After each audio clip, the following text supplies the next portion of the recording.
All right, B1 family, what's up? So before I get into this, let me just say this for everybody that participated in last week's discussion live stream. Shout out to y'all, man. Shout out to Top Flight TV. Shout out to Dom P. Shout out to Frontline Black News. Shout out to R. Neil Bay and everybody else that participated in the chat or that actually pulled up. And likeliness, if I have the time, we'll do another one Saturday. So hopefully people can pull up and we could just speak about, FBA, new black media, the benefits, things that we need to do to stay on top of the reparations and the social justice, and even about those within our community that need to be called out. We could do a little bit of all that. We don't have to agree on everything, but let's just have a nice, productive dialogue. Anyway, so I seen something that Tariq Nasheed tweeted, and I decided to check it out. This is on Forbes. 21 ways reparations can drive economic recovery and expansion. I'm not going to go over all of them, but I am going to go over some of them because we do have to keep this reparations conversation in. We have to keep it going. We have to keep it in the universe. We have to keep putting this out there because we've seen just how much we've been able to grow this movement just by participating in these kind of conversations. So we're going to keep doing that. So let's just go ahead and get into this. This is from Forbes. This was actually just a couple of days ago. So in 1865, Major General William Tecumseh Sherman arranged a meeting with 20 black ministers and President Lincoln's Secretary of War, Edwin M. Stanton. Their objective was to develop an economic plan to assist the numerous newly liberated enslaved families. These individuals had been exploited for their unpaid labor, innovative ideas, meaning inventions. Like we pretty much invented everything. Like just think about what we invented and how that has, progressed the country. Like we had no business in inventing some of the things we invented. Like how did Charles Page invent the first aircraft, which was called an airship at the time, and get a patent for it before the Wright brothers? They weren't oppressed. They weren't subjugated. They weren't stopped from learning how to read and write. They weren't punished for learning how to read and write. How did someone born in 1864 teach himself how to read and write and develop a craft that flied, that was more advanced than any other idea of an aircraft at the time? That's crazy. You just think about all the different things that we invented or innovated. Anyway, let me not get distracted. And even viewed as commodities, all of which had been essential elements in the United States economic growth, productivity, and global influence. And that right there says a lot. Because if it wasn't for the labor and the innovation that we brought, first of all, the United States wouldn't exist. And all of these immigrants coming, they wouldn't want to come here. Even the very ones who come here to undermine us, they wouldn't want to leave where they're from if there wasn't the wealth built here. Just think about that. And everything else that we develop that influences the world, our culture, our music, our food, our slang, the way we dress, influences the whole world. So just 4 days following the gathering, Sherman issued, some of y'all heard this, the Special Order number 15, Special Field Order number 15, which detailed the confiscation of Confederate land along the Rice Coast. And shout out to him. He's one of the good ones. Subsequently, he directed the allocation of 40 acres in a mill to thousands of black families, a move often cited by historians as the first example of reparations to enslaved black individuals. However, after Lincoln's assassination, April 14th, 1865, the order was overturned and the land assigned to black families was revoked. So the idea of 40 acres in a mill, of course, at that time, that meant something, right? Because a mill was a tractor for that day. 40 acres meant that you had sovereignty, you had land, you could farm, you were you had the opportunity to build great wealth. So 40 acres, that means that those who are willing to cooperate can gather up and have hundreds of acres and build small towns, which we did anyway. So equivalent to that these days, just cut the check and we could do all that ourselves because we're in a modern age. Anyway, so a generation later, a passionate and driven activist named Callie House emerged. In 1898, she played a key role in founding the National Ex-Slave Mutual Fund. So she was one of the first reparations, and shout out to her, right? She was one of the first pioneers of the reparation movement. So we got to salute her. Eventually, Callie House assumed leadership of the organization, traveling extensively through the South. She advocated for reparations in every former slave state. From 1897 to 1899, her advocacy efforts led to a remarkable increase in the association's membership, which soared to 34,000 members, primarily due to her leadership. Now, think about how epic 34,000 members in an organization is at a time where they didn't have television, telephone, or social media. That means they spread it through the wire. They spread it through just word of mouth. That means they had to really network. They had to be outside with it. That's remarkable. By 1900, the association's nationwide membership was estimated around 300,000 individuals and growing. That is wild. That is remarkable. That's phenomenal. That's incredible. See, listen, man. This is why we can't allow these tethers to come here and tell us what we can and can't do or should or shouldn't do. Like the audacity of them coming from their homeland, didn't even fight to get that right, but coming here to undermine our fight. Imagine coming from a place where you're 95% the population, you're being dominated by the 5%, you're not fighting back, you flee, and then you come here. That's why they come here with the attitude they come with. Now we got to do this real quick. Let's have this real conversation.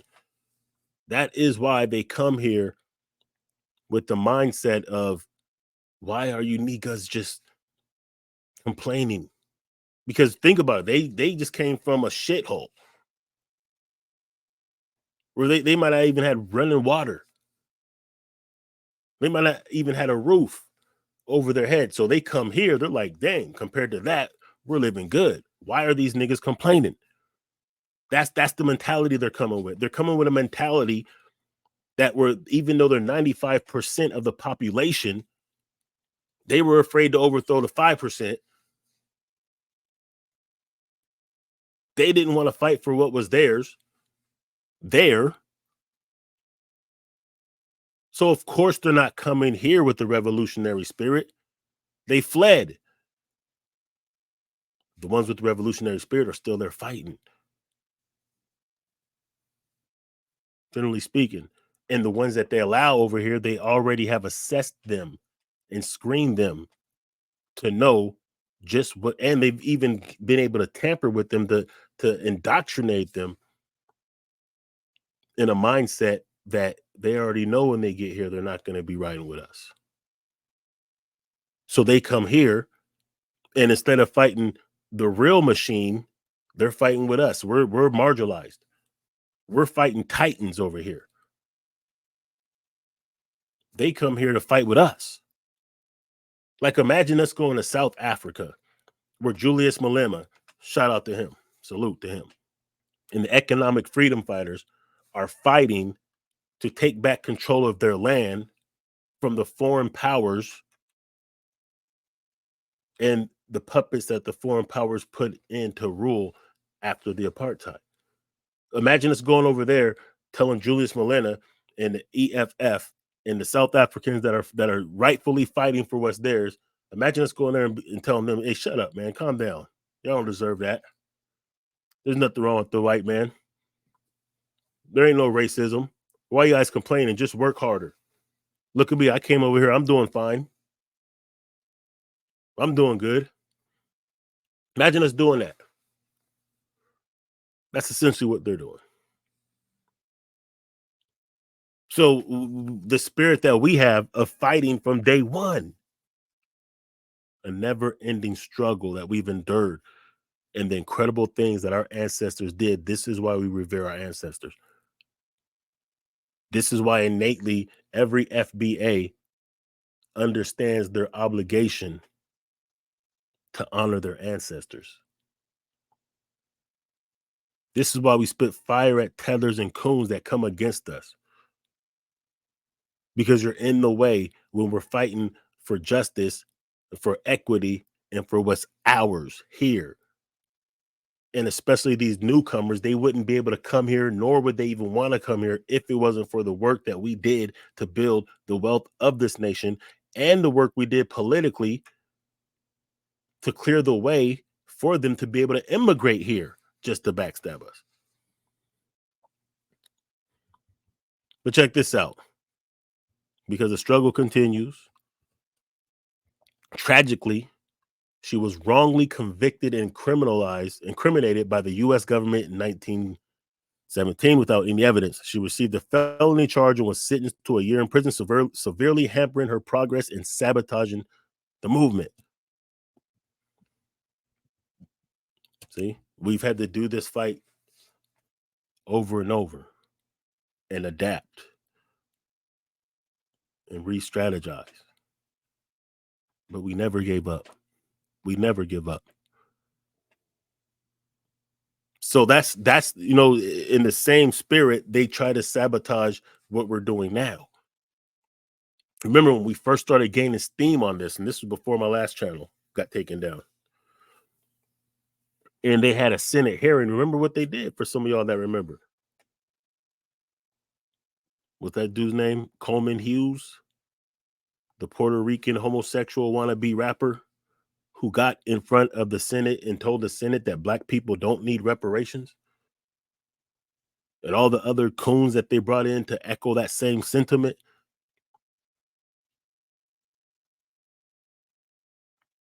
Think about all the people that's coming against us now. We expect it from the white supremacists, but unfortunately it's from people who actually look like us.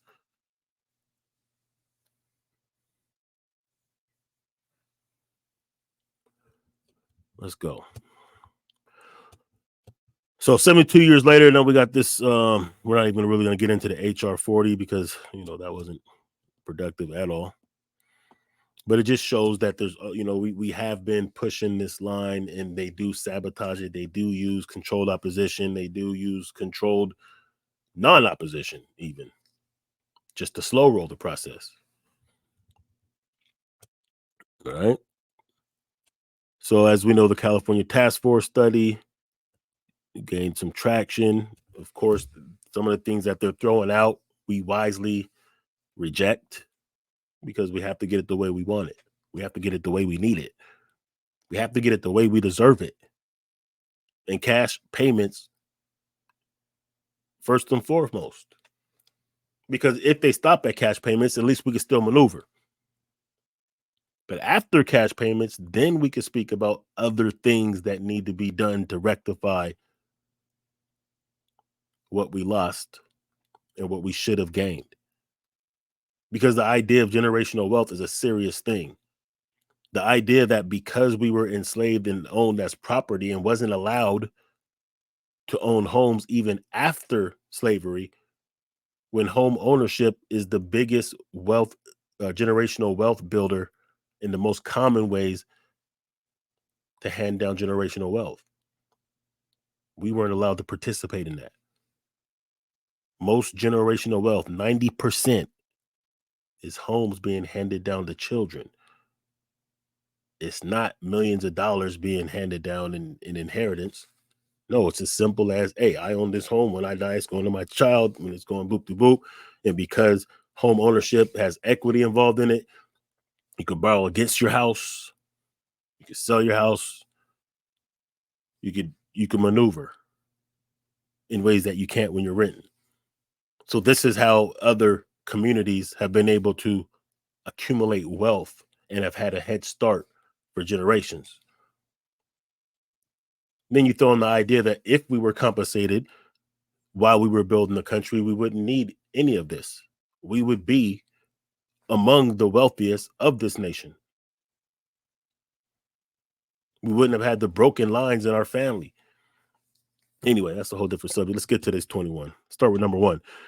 Nationwide reparations programs have the potential to be an economic catalyst. We have spoke about this plenty of times when we had these reparation discussions.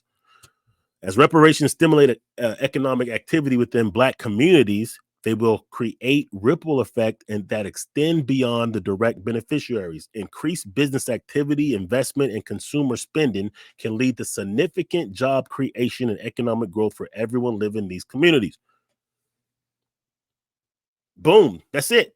We don't even have to say anything after that. Because the money that is being sent out to other countries for aid or to fund wars that don't benefit the US in any kind of way, it doesn't benefit us, it doesn't benefit the dominant society, it doesn't benefit none of us, could be and should be reallocated towards us. Because unlike the money that they're giving the immigrants, we're not sending it out the country. See, when these immigrants come in, they're going to send that money back home when they start making money. So they're actually taking our money and sending it back to other countries, or the government sending it directly to other countries. How much they gave to Israel, Ukraine,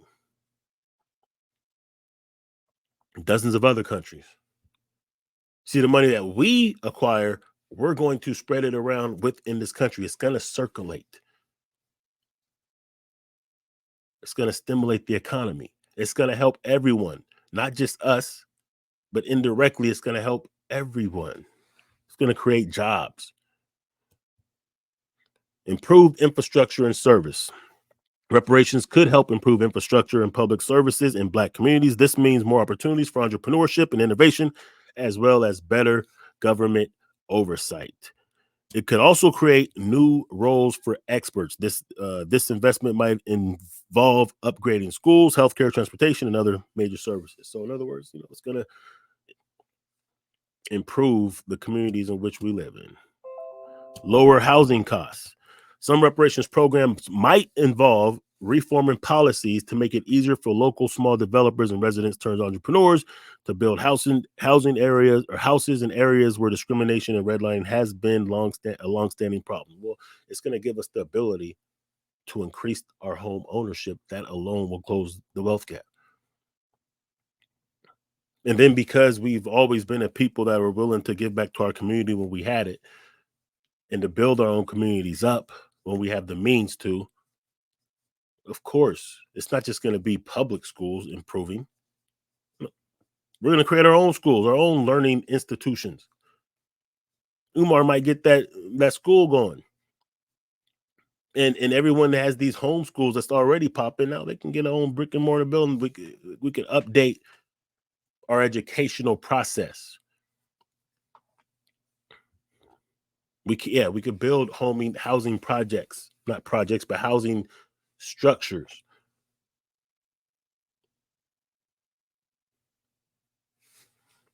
Families will be able to be more in harmony, because a lot of times when families break up, it's financial, or directly or indirectly financially.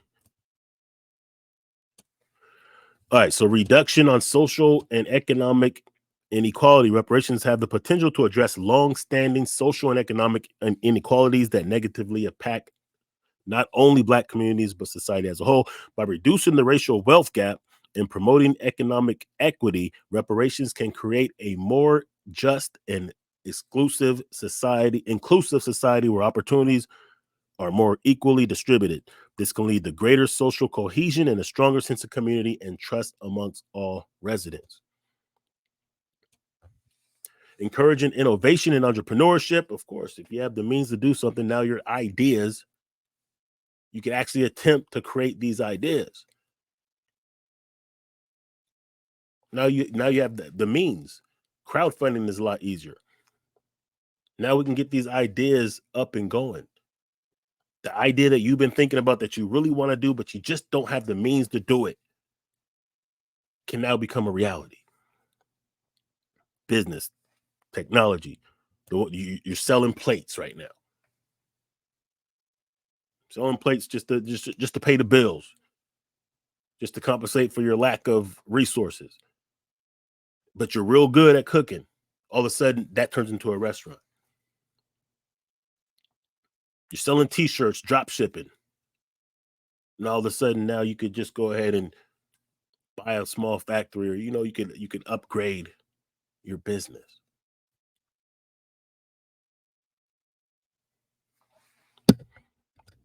What else we got? I mean, there's a statistic that I used to quote years ago on Black Guy Stand Radio. And it was that I think currently about 2%, I think collectively we spend about 2% of our money with other Black businesses, which is disrespectfully low, because we have the means to do a lot more than that, because we have online, we can order online. But never mind. If we increased it from 2% to 10%, meaning if we collectively spent 10% of our money with other Black businesses, that would create 1 million new jobs. How many more new jobs will be created after reparations? The impact of the reparations-driven entrepreneurship boom could lead to a creation of about 789,000 new businesses, not jobs, businesses. While the number of jobs created by each business may vary, if each one generates even a few jobs, it can result in significant number of new job opportunities, because right there, that's 750,000. If you just times that by 3, that's 2.1 million. Over that. It's about closer to 2.5. Infrastructure and health, investment in healthcare infrastructure. Yeah. Reparations have the potential to transform health and sciences in many ways, leading to increased investment in healthcare infrastructure within Black communities. This includes the construction and expansion of hospitals, clinics, and other healthcare facilities, as well as the implementation of solution-oriented programs and more opportunities in the recruitment, education, and training of healthcare professionals. Not only that, because we already have doctors, naturopath doctors, that may not have the resources, now all of a sudden we can start building our own healthcare facilities, our own clinics and hospitals, which could be ran from the naturopath doctors that understand our biology, instead of having to use a model that wasn't created with our biology in mind.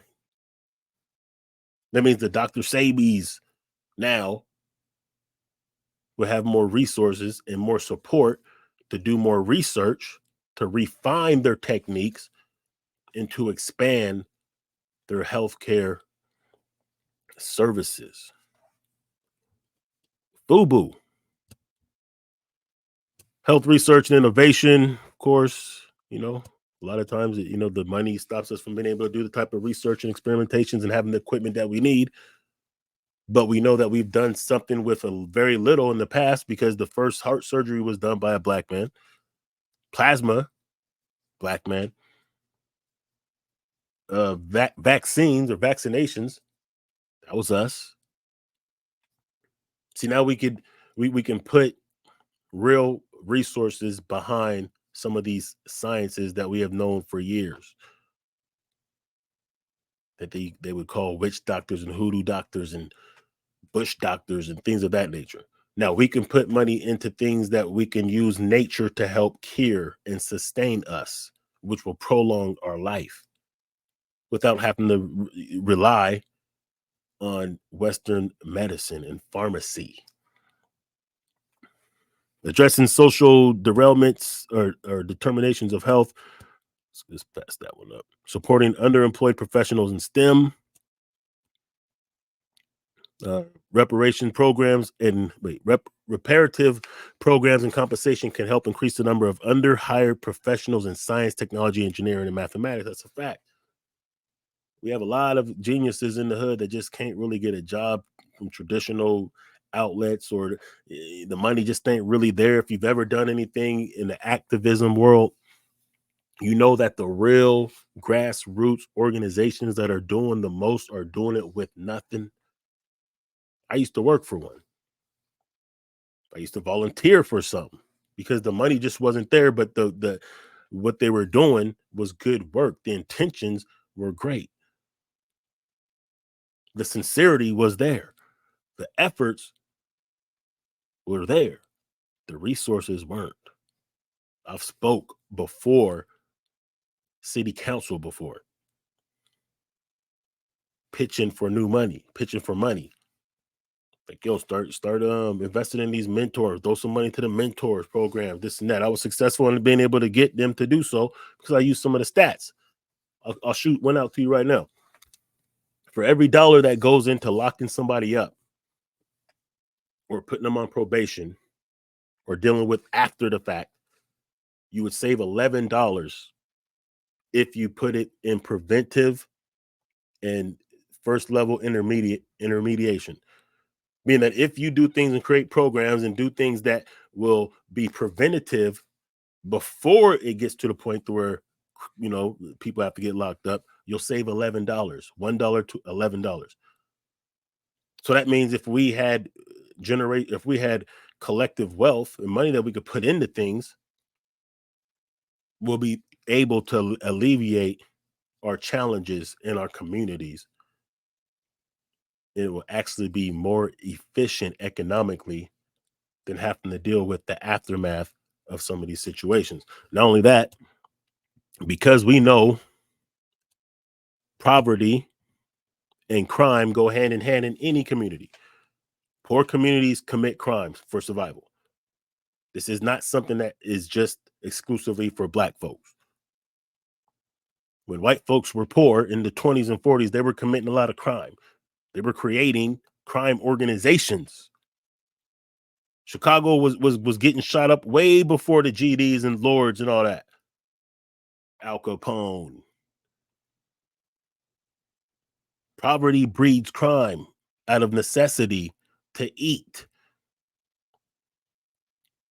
Reparations means that brothers ain't got to take those high risk chances.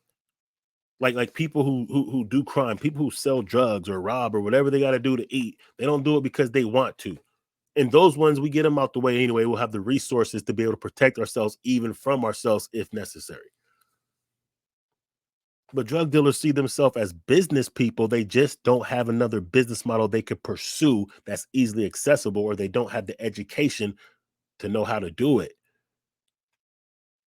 But if you didn't have to sling rocks, because you can open a corner store, or you can open a small restaurant and sling burgers, people would rather do that. That means crime goes down. That means violence goes down. That means communities get economically stimulated and get to grow and thrive.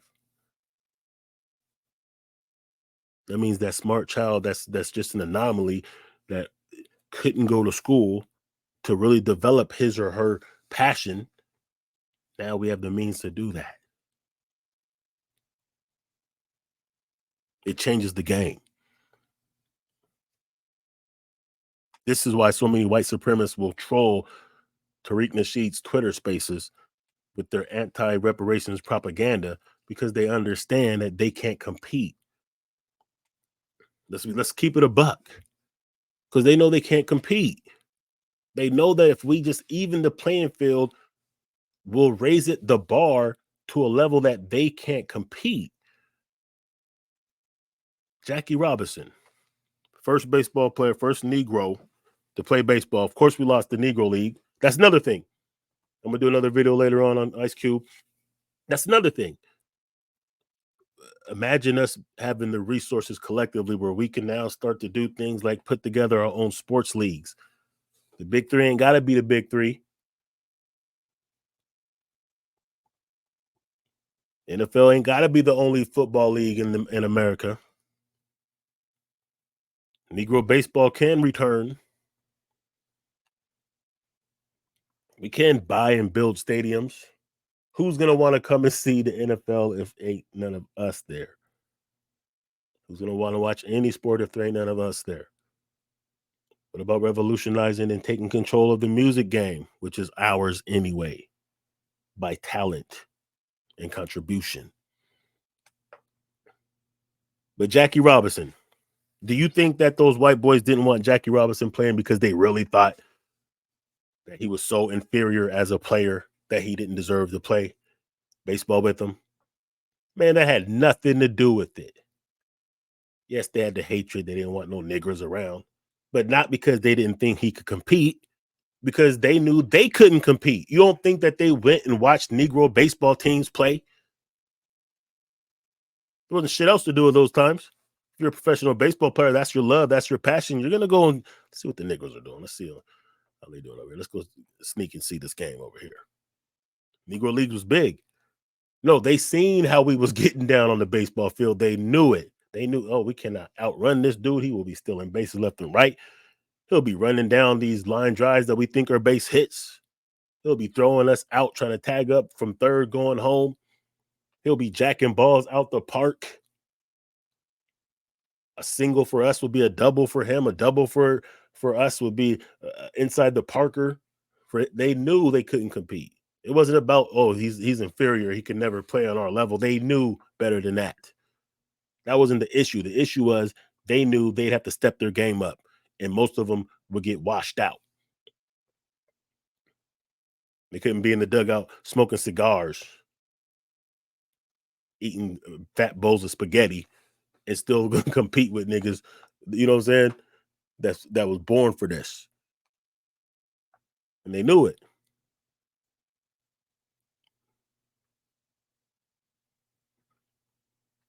Because it means that now, you have to really get it on your own merit. As much as they talk about DEI and affirmative action, they benefit from the biggest DEI and affirmative action known to man, called white supremacy. They didn't get it because they earned it. If they truly have to go to a merit-based system, they can't compete. Only the very best of them can compete without a helping hand. Name a self-made white billionaire. Elon Musk didn't start with nothing. Bill Gates didn't start with nothing. Jeff Bezos didn't start with nothing. Donald Trump didn't start with nothing. Master P did, though. Jay-Z did, though. Oprah Winfrey did, though.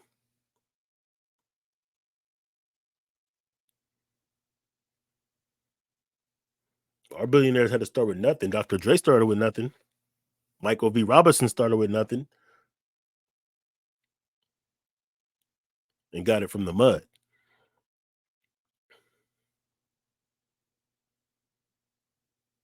So, honestly, they're in a situation when it comes to reparations to where, on one hand, it will definitely help the country as a whole. On the other hand, it will give us a leverage that we'll never give up.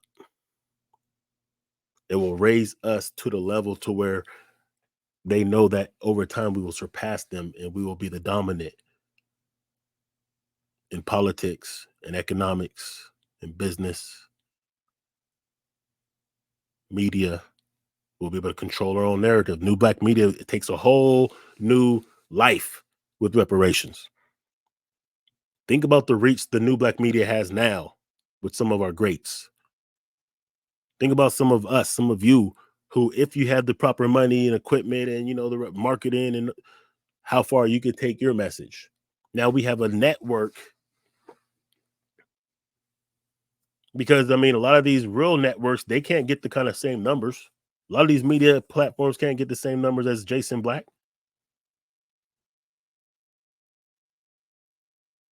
They ain't getting 8,000 people in the live streams for some of these platforms. Now we control our own message. See, it's a everything. So on one hand, yes, it would help the country, even them. Second hand, these niggas will overtake us, they'll outshine us. So it puts us in a situation to articulate the message in a way that would be more palatable. And that includes that if white people want to, open up the doors and neutralize their own, let them. But at the end of the day, we got to push for the reparations. We have to get an answer. We get that check or we get that answer, but we need it now. Even if they're going to say no, I'm not trying to put that out there.